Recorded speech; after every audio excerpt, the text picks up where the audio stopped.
Hello friends, BD study Bangla YouTube চ্যানেলের আরও একটি নতুন ক্লাসে তোমাদের সবাইকে স্বাগত জানাই। তো ক্লাসটি শেষ পর্যন্ত দেখো এবং চ্যানেলে নতুন হলে চ্যানেলটি অবশ্যই সাবস্ক্রাইব করো। দেখো, প্রথম প্রশ্ন, অলকানন্দা ও ভাগীরথীর সংযোগস্থল কোনটি?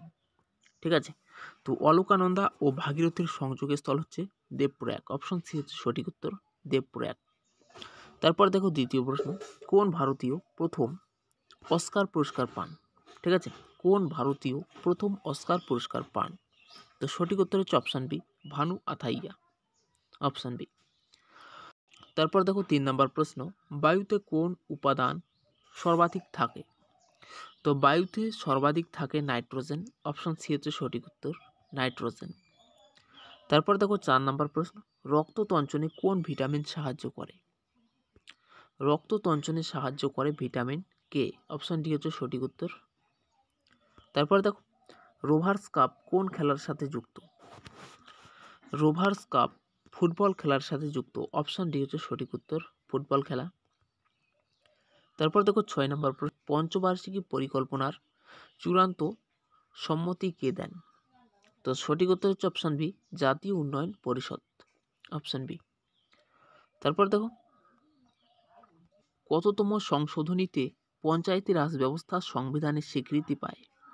তো সঠিক উত্তর হচ্ছে অপশান ডি, 73তম। Option D. তারপর দেখো, পূর্ব মধ্য রেলের সদর দপ্তর কোথায় অবস্থিত? পূর্ব মধ্য রেলের সদর দপ্তর হাজিপুরে অবস্থিত। অপশন সি হচ্ছে সঠিক উত্তর, হাজিপুর। তারপর দেখো 9 নম্বর প্রশ্ন, নিম্নের কোন সমুদ্র স্রোতটি শীতল? তো অপশনগুলো দেখো, অপশন এ পেরু স্রোত, অপশন বি নিরক্ষীয় স্রোত, অপশন সি কুরেশীয় স্রোত, অপশন ডি ক্যালিফোর্নিয়া স্রোত। তো প্রশ্ন হচ্ছে নিম্নের কোন সমুদ্র স্রোতটি শীতল? শীতল সমুদ্র স্রোত হচ্ছে পেরু স্রোত। অপশন এ হচ্ছে সঠিক উত্তর, অপশন এ। তারপর দেখো, পেনিসিলিয়াম কি? তো পেনিসিলিয়াম হচ্ছে এক ধরনের ছত্রাক। অপশন ডি হচ্ছে সঠিক উত্তর, ছত্রাক। তারপর দেখো, কোন সাল থেকে ভারতরত্ন পুরস্কার দেওয়া হয়? ভারতরত্ন পুরস্কার দেওয়া হয় 1954 সাল থেকে। অপশন ডি হচ্ছে সঠিক উত্তর, 1954। তারপর দেখো, অপ্সরা হলো ভারতের প্রথম, ঠিক আছে, অপ্সরা হলো ভারতের প্রথম কি? তো অপ্সরা হলো ভারতের প্রথম পারমাণবিক চুল্লি। ঠিক আছে, অপ্সরা হলো ভারতের প্রথম পারমাণবিক চুল্লি। তারপর দেখো, সিপাহী বিদ্রোহ এর প্রথম শহীদ কে ছিলেন? সিপাহী বিদ্রোহ এর প্রথম শহীদ কে ছিলেন? সঠিক উত্তর হচ্ছে অপশন বি, মঙ্গল পাণ্ডে। তারপর দেখো, কোন গুপ্ত রাজার আমলে নালন্দা বিশ্ববিদ্যালয় প্রতিষ্ঠিত হয়? তো অপশন আছে শ্রীগুপ্ত, সমুদ্রগুপ্ত, কুমারগুপ্ত নাকি দ্বিতীয় চন্দ্রগুপ্ত। তো সঠিক উত্তর হবে option C, Kumaragupta. Option C. তারপর দেখো, পঞ্চশীল কি? পঞ্চশীল হচ্ছে গৌতম বুদ্ধের উপদেশাবলী। ঠিক আছে, অপশন সি। তারপর দেখো, সম্প্রতি 51তম দাদা সাহেব ফালকে পুরস্কারে সম্মানিত হয়েছেন কোন অভিনেতা? তো অপশন আছে বিনোদ খান্না, অমিতাভ বচ্চন, আমির খান নাকি রজনীকান্ত। ঠিক আছে, তো 51তম দাদা সাহেব ফালকে পুরস্কারে সম্মানিত হয়েছেন রজনীকান্ত। অপশন ডি হচ্ছে সঠিক উত্তর, রজনীকান্ত। এবং তার সঙ্গে আমাদের সেকেন্ড ইউটিউব চ্যানেলের লিঙ্ক এই ভিডিওর ডেসক্রিপশনে দেওয়া আছে, সেখান থেকে তোমরা সেই চ্যানেলে যুক্ত হতে পারো। তারপর দেখো, রিজার্ভ ব্যাংকের গভর্নর কে?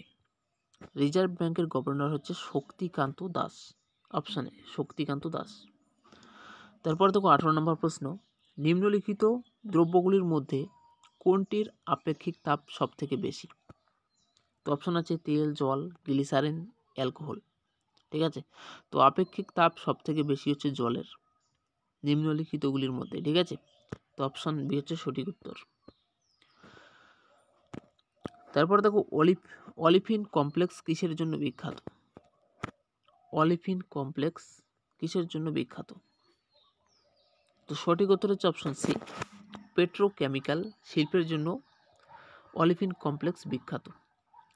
ঠিক আছে, তারপর দেখো 20 নম্বর প্রশ্ন, গন্ডোয়ানা স্তর কিসের জন্য বিখ্যাত? ঠিক আছে, অপশন আছে লোহা, কয়লা, সোনা নাকি অ্যালুমিনিয়াম। তো গন্ডোয়ানা স্তর হচ্ছে কয়লার জন্য বিখ্যাত, অপশন বি হচ্ছে সঠিক উত্তর, কয়লা।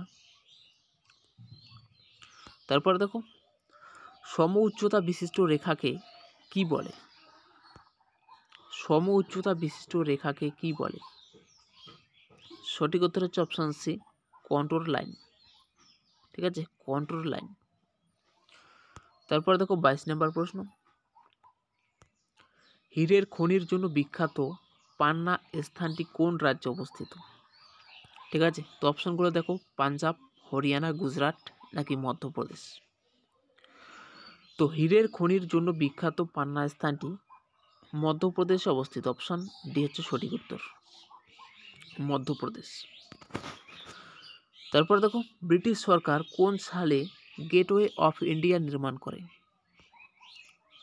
ব্রিটিশ সরকার কোন সালে গেটওয়ে অফ ইন্ডিয়া নির্মাণ করে? তো সঠিক উত্তর হচ্ছে অপশনটি 1924 সালে, অপশন ডি। তারপর দেখো 24 নম্বর প্রশ্ন, গান্ধীজি কংগ্রেসের কোন অধিবেশনে সভাপতি হয়েছিলেন? গান্ধীজি কংগ্রেসের কোন অধিবেশনে সভাপতি হয়েছিলেন? সঠিক উত্তর হচ্ছে option C, Belgaum, option C. তারপর দেখো ভারতের প্রথম পরীক্ষামূলক কৃত্রিম উপগ্রহ কোনটি?